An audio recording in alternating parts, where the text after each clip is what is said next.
भारत की धरती पर दो महान धार्मिक परंपराएं विकसित हुईं। एक ऐसी परंपरा जिसकी जड़ें हजारों साल पुरानी वैदिक परंपराओं में दिखाई देती हैं और दूसरी जिसने भारत से निकलकर पूरे एशिया को प्रभावित कर दिया। हम बात कर रहे हैं हिंदू धर्म और बौद्ध धर्म की। लेकिन सवाल है, इन दोनों में आखिर कौन पुराना है? क्या बौद्ध धर्म पहले आया था या फिर बुद्ध से भी सदियों पहले भारत में वैदिक परंपराएं मौजूद थीं? आज हम इस सवाल का जवाब धार्मिक और मान्यताओं से नहीं बल्कि ऐतिहासिक और पुरातात्विक साक्ष्यों के आधार पर समझेंगे। सबसे पहले समझिए हिंदू धर्म की शुरुआत कब हुई। यहाँ एक महत्वपूर्ण बात समझाना जरूरी है। हिंदू धर्म का कोई एक संस्थापक नहीं है, ना कोई एक व्यक्ति, ना कोई एक तारीख और ना ही कोई एक ऐसी घटना जिससे हम कह सके कि यहीं से हिंदू धर्म शुरू हुआ। आज जिसे हिंदू धर्म कहा जाता है वह हजारों वर्षों में विकसित हुई अनेक भारतीय धार्मिक और दार्शनिक परंपराओं का विशाल समूह है।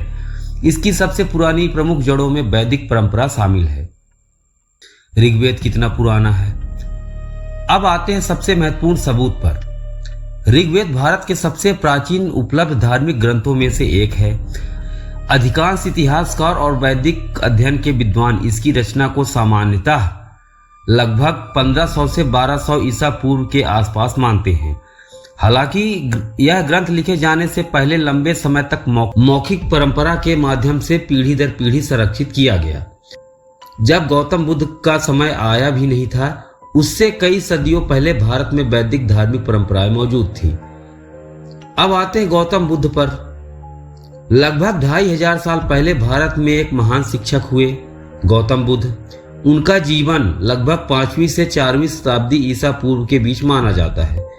बुद्ध ने उस समय प्रचलित धार्मिक और दार्शनिक विचारों के बीच अपना अलग मार्ग प्रस्तुत किया।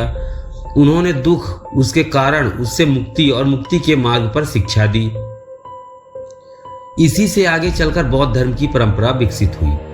तो अगर हम ऐतिहासिक समय रेखा देखें, वैदिक परंपराएं बुद्ध से कई सदियों पहले और गौतम बुद्ध लगभग 5वीं 4वीं शताब्दी ईसा पूर्व। इस आधार पर वैदिक परंपरा बौद्ध धर्म से पुरानी है।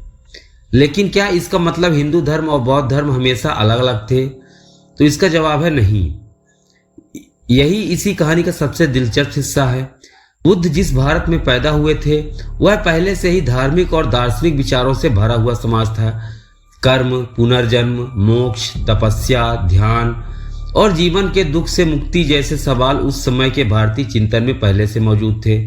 बौद्ध धर्म ने इन विषयों को अपने दर्शन के अनुसार अलग अलग तरीके से समझाया। इसलिए बौद्ध धर्म को समझने के लिए उस समय की भारतीय श्रमण और वैदिक परंपराओं को समझना भी जरूरी है। क्या बुद्ध ने हिंदू धर्म को खत्म करने के लिए बौद्ध धर्म बनाया था?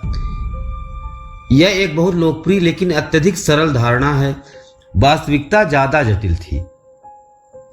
बुद्ध के समय भारत में अलग अलग धार्मिक और दार्शनिक परंपराएं मौजूद थीं। बुद्ध ने कई प्रचलित विचारों की आलोचना की और अपने उपदेशों में एक अलग मार्ग प्रस्तुत किया।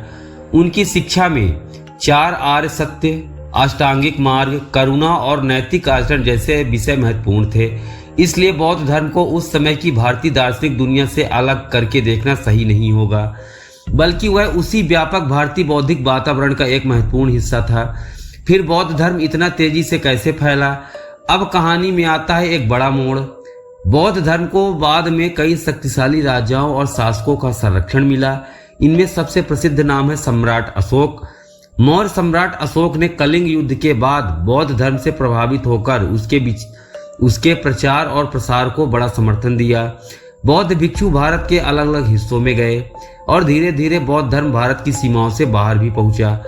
श्रीलंका, मध्य एशिया, चीन, दक्षिण पूर्व एशिया और बाद में कोरिया तथा जापान तक इसकी अलग अलग परंपराएं पहुंची।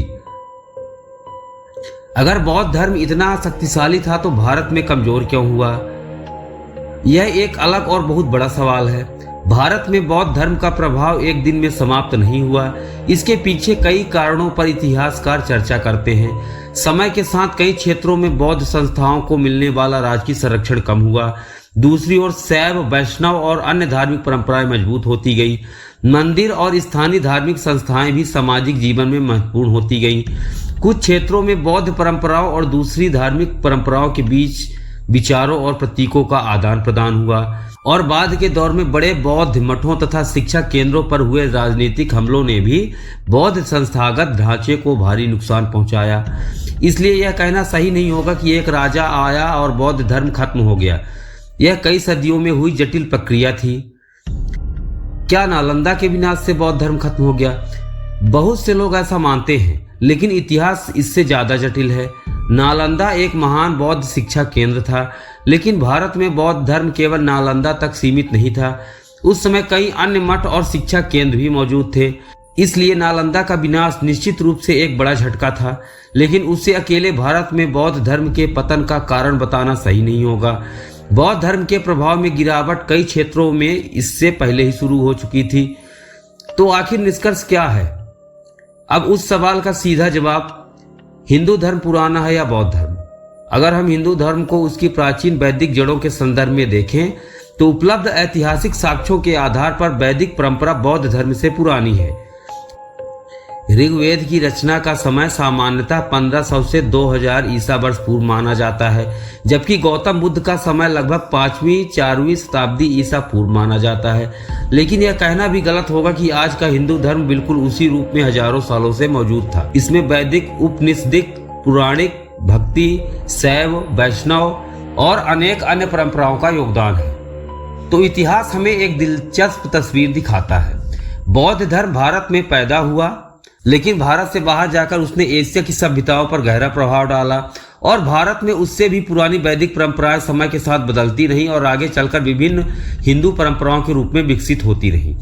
इसलिए सवाल सिर्फ यह नहीं है कि कौन पुराना है, असली सवाल यह है कि भारत जैसी प्राचीन सभ्यता ने इतने अलग अलग धार्मिक और दार्शनिक विचारों को एक साथ कैसे जन्म दिया।